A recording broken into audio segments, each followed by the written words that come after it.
Muy buenas tardes, os bendigo en el nombre de Jesucristo y gracias porque podemos confesar que solamente en Cristo tenemos la salvación. Empezamos este culto devocional 14 de mayo para que podamos escuchar la voz de Dios en este día y podamos coger la fuerza y podamos superar los días que nos quedan hasta el domingo, que podamos escuchar otra vez la voz de Dios. Que seamos como Esteban, hombres y mujeres llenos del Espíritu y pase lo que pase sabiendo que tenemos una casa celestial allí en el cielo. Amén. Vamos a orar y presentar este culto delante del Señor. Padre, te damos las gracias porque podemos juntos darte la gloria, la honra y el honor. Gracias porque queremos que Cristo sea el centro de nuestras vidas. Señor, que venga tu reino, que se haga tu perfecta voluntad en nuestras vidas en este día. Te rogamos que tú nos llenes con tu Espíritu y podamos ser como Esteban, llenos del Espíritu Santo en todo momento. Que tú bendiga la alabanza, la presidencia y todo lo que vayamos a hacer en este día delante de ti. Quebramos el poder de la oscuridad en el nombre de Jesucristo, levantando la bandera de Jesucristo sobre este lugar. Señor, que tú puedas tocar los corazones de las personas que nos están escuchando y podamos renovarnos en el Espíritu y podamos ser guiados por tu Espíritu en este día. Gracias te damos porque tú eres nuestro Salvador, porque somos tus hijos y queremos ser hijos agradecidos delante de ti. Oramos en el nombre de Jesucristo. Amén y amén. Vamos a empezar por la alabanza.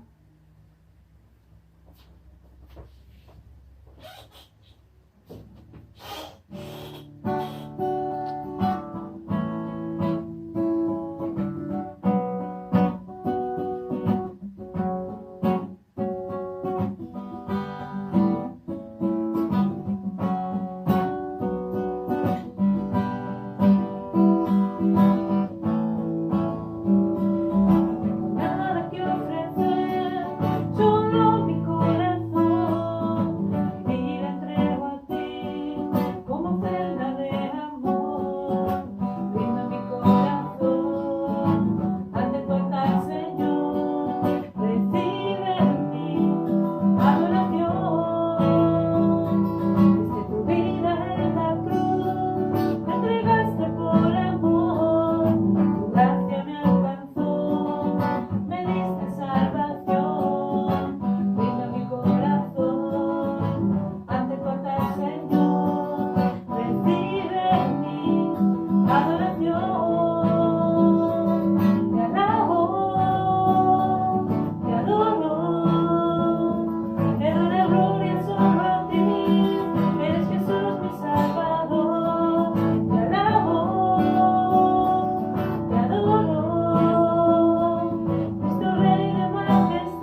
vida, nuestros haceres, todo esté delante de ti, Señor, y todo te dé alabanza y gloria a ti, Señor. En el nombre de Cristo Jesús. Amén.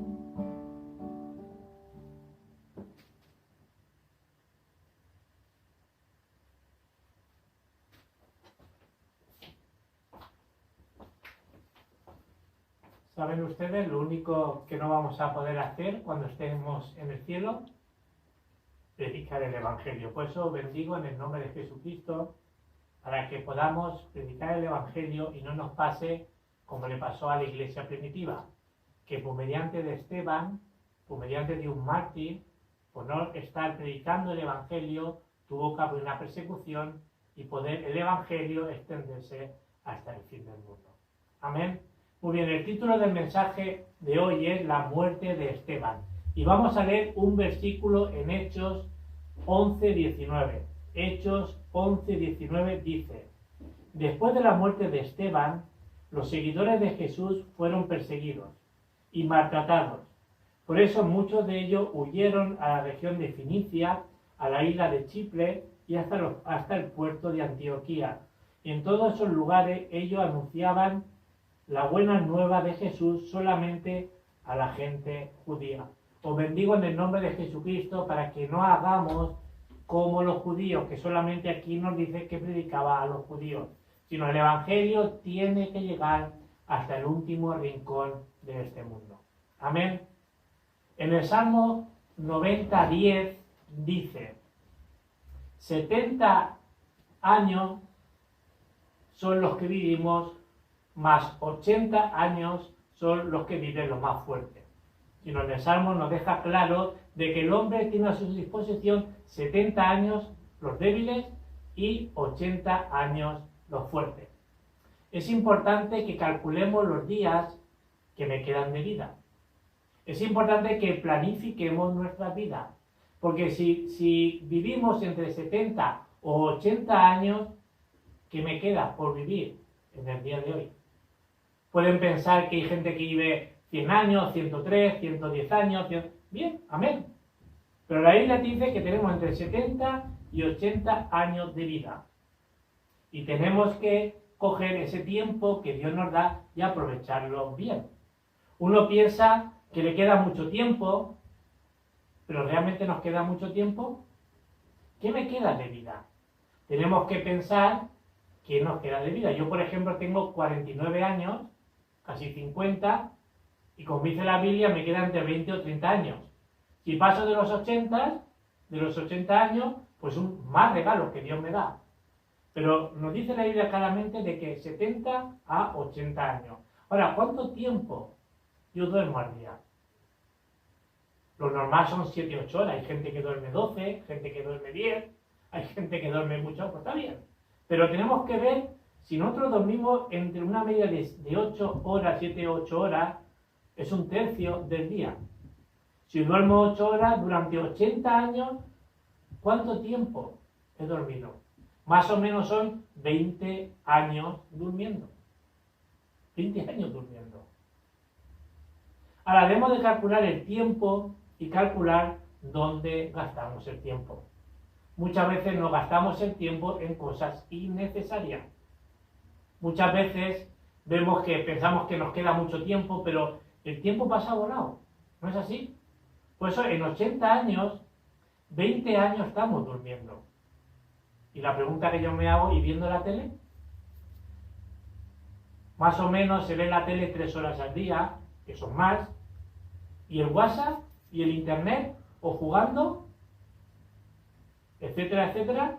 Esos son 10 años más de vida que gastamos en estas cosas. No estoy diciendo que sea malo, sino estoy viendo dónde no gastamos el tiempo. ¿Qué piensan ustedes?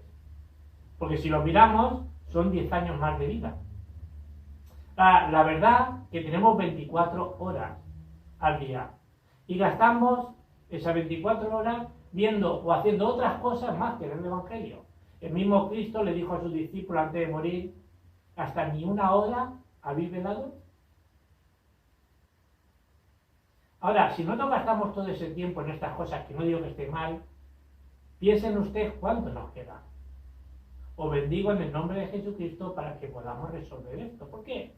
Porque esto es un grave problema en los creyentes, en el sentido de cuánto tiempo estamos en el Evangelio. Luego, si vamos al baño, vamos a la ducha, hacemos deporte, 2 años más, que gastamos, que es normal, que hay que hacerlo. Ahora, ¿cuántos años ha pasado ya con lo que estoy diciendo? Vemos que ha pasado unos 50 años haciendo estas cosas.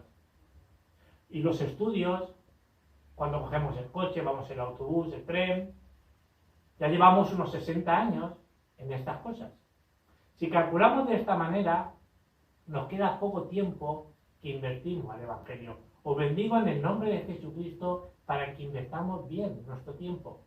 Parece que no, pero el tiempo pasa. Parece que no, pero el tiempo vuela. Pero ¿cuánto tiempo tenemos para el Evangelio? Amén. Ahora, el ministerio más corto de la historia de la Iglesia fue el ministerio de Esteban.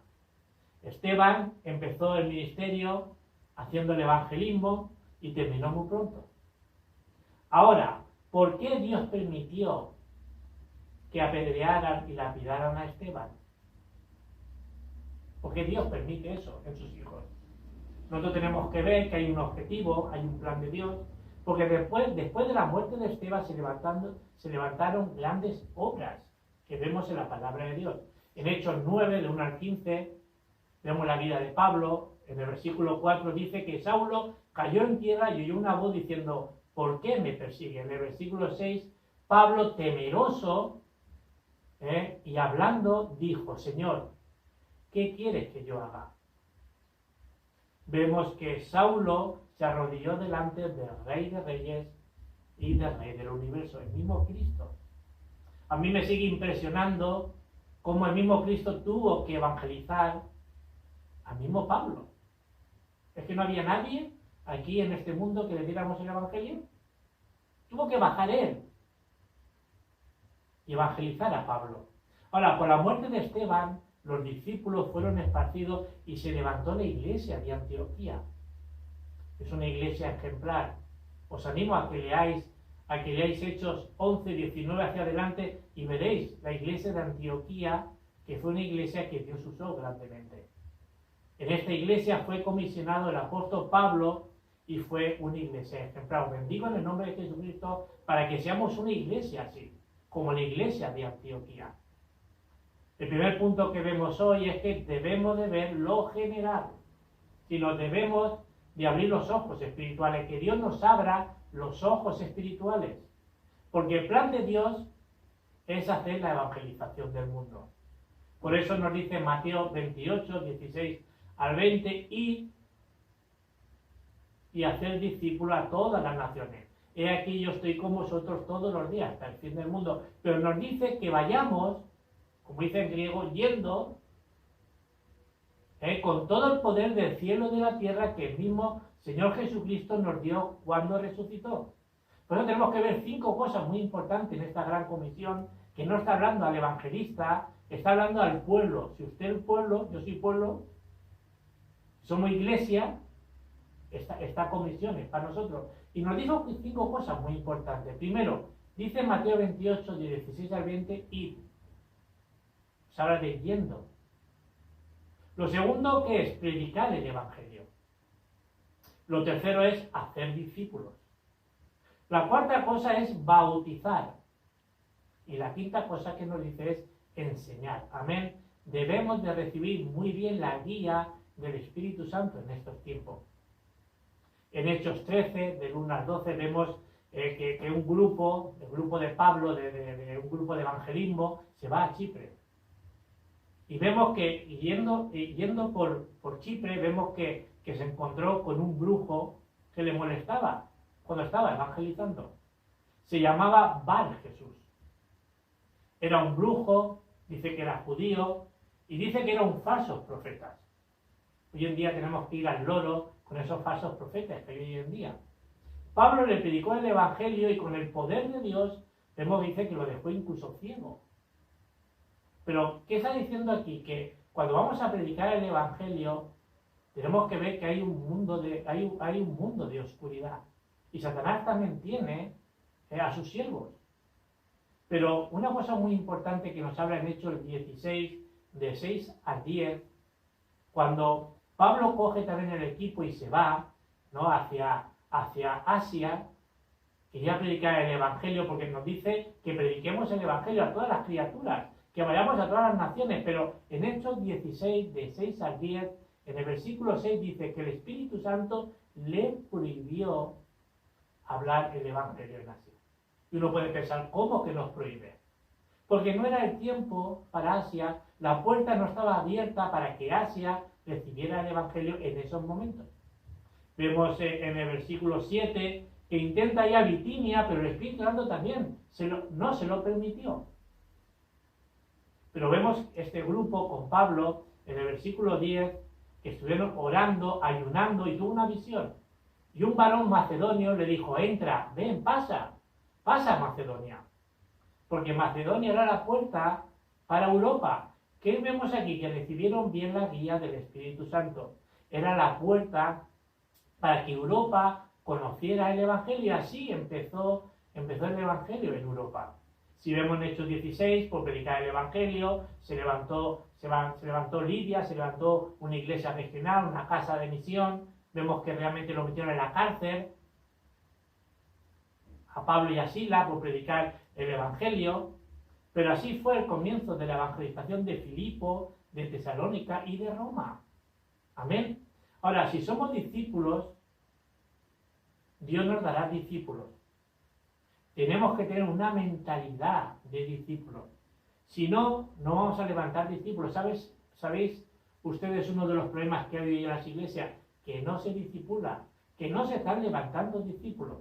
Y tenemos que levantar discípulos para que puedan evangelizar, porque ese es el deseo de Dios. Os bendigo en el nombre de Jesucristo para que levantemos discípulos. Ahora, un indicador de una iglesia sana, de una iglesia que predica de Jesucristo, una iglesia que realmente Dios desea, es levantar discípulos. Los discípulos es nuestro premio. Los discípulos es el tesoro en el cielo, porque dice ir y hacer discípulos. No te están diciendo que bien cantamos, que está bien, o que bien predicamos, está bien, sino cuántos discípulos. Porque sea uno en su vida, hay que levantar discípulos. Puede ser un Pablo, un Pedro, una Lidia, una Débora. En Lucas 15, 7 y 10 dice que hay gozo en el cielo por un pecador que se arrepiente, que 99 es justo, que no necesita arrepentirse.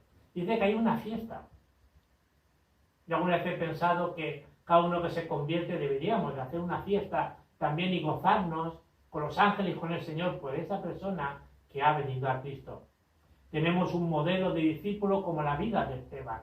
Ustedes son personas que Dios está preparando, porque Dios quiere levantar una iglesia realmente de discípulos. Esteban se dio cuenta que el Evangelio era mucho más valioso que la vida misma. Siempre que predicamos el Evangelio va a haber problemas, persecuciones. Nosotros conocemos un testimonio de hace muchos años, un testimonio en Colombia de unos misioneros en Cali. Sería por los años 1985, 1995 más o menos, pero en esta época Cali era un sitio donde se mataban a mucha gente. Incluso, no solamente eso, había mucha delincuencia, mucha droga, incluso había mucha gente, iba a los adivinos, a los brujos, y Dios mandó a unos misioneros allí, y lo primero que se hizo fue llamar a los pastores y hacer una vigilia de oración para que se pidieran perdón y que haya unidad.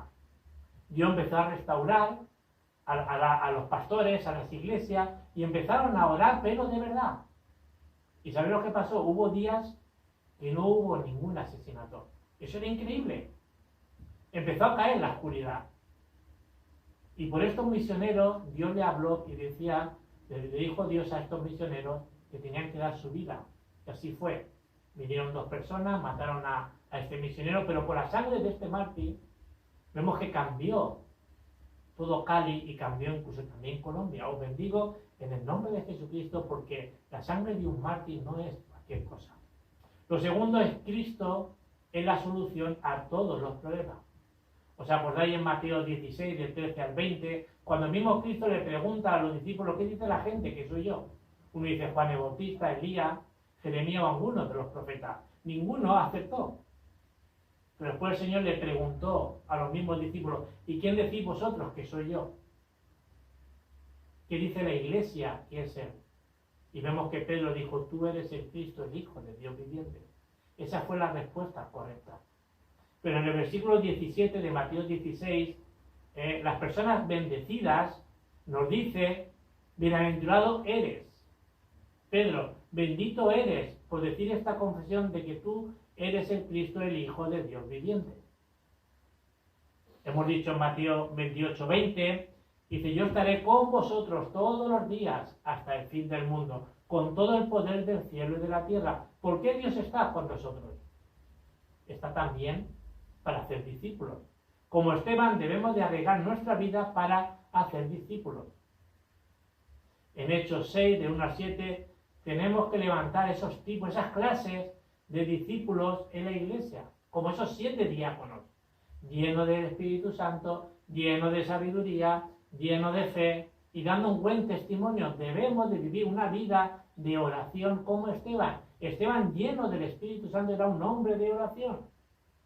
Esteban muere orando y después de la muerte de Esteban, los discípulos dicen que se dispersaron por todo el mundo. Ahí empezó a levantarse la iglesia. Por eso la muerte de Esteban fue una respuesta muy grande en esa época. Después de la muerte de Esteban se abrieron las puertas de Samaria, de Etiopía, y después se convirtió Pablo y se levantó como un evangelista y un misionero de la época que Dios usó para la salvación del mundo. Amén. Lo tercero es la muerte de Esteban es el comienzo. Siempre la historia de la iglesia, siempre nos han intentado quitar del medio. Pero cuando más nos mataban, más crecía la iglesia. Ellos pensaban que si quitaban a Esteban, se había acabado la cosa. O si quitaban al mismo Señor Jesucristo, matándolo en la cruz, ya se acabaría todo. Y fue todo lo contrario. En Hechos 7, de 1 al 60, Esteban confesó el Evangelio. Ellos mataron a Esteban. Esteban no tenía ningún miedo a morir. Oró, dice que oró con una cara de ángel. Y se fue al cielo. Debemos de ser esos evangelistas como Esteban, que influye a otros. Cuando estaba muriendo, las puertas del cielo se abrieron, como dice en Hechos 7:56. Dijo, veo los cielos abiertos y el Hijo del Hombre de pie a la derecha de Dios Padre.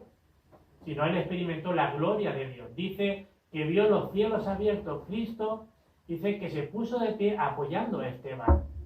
Por eso vino mucho fruto. Y después de la muerte de Esteban, en el versículo 60 dice que durmió. Nosotros no solamente morimos, sino que dormimos. Nos vamos a nuestra casa con nuestro Padre. Amén, aleluya. Conclusión. La muerte de Esteban, vemos que se estableció la iglesia Antioquía, una iglesia de testimonio, de ejemplo, una iglesia que tenemos que ser como esa iglesia. Esteban fue la persona que dio más influencia al apóstol Pablo. El mensaje de Esteban sigue en los días de hoy, por los siglos de los siglos. Vemos que el esfuerzo del Evangelio no es en vano. Si vivimos como verdaderos testigos, verdaderos discípulos, se va a levantar las obras. Recuerda, la muerte de Esteban, vemos 3 cosas muy importantes para terminar. Por la muerte de Esteban se levantó la iglesia de Antioquía. Por la muerte de Esteban se levantó el mayor evangelista de la historia, Pablo. Por la muerte de Esteban se levantaron las misiones mundiales. Os bendigo en el nombre de Jesucristo para que nuestros ojos sean abiertos y podamos ver la obra de Dios que quiere hacer en nuestras vidas. Amén. Vamos a orar. Padre, te damos las gracias por este día, gracias por tu palabra. Gracias, Señor, porque por la muerte de un mártir vemos, Señor, las obras tan grandes que tú levantas. Señor, que podamos recibir la fuerza, que seamos llenos del Espíritu Santo como fue Esteban. Señor, tú nos has dado el poder del cielo y de la tierra, por eso me dice que vayamos y prediquemos el Evangelio. Y ahora que la gracia de nuestro Señor Jesucristo, que el amor de Dios Padre y que las evidencias de tu Espíritu esté ahora con nosotros y con nuestros hermanos, ahora y por siempre. Amén.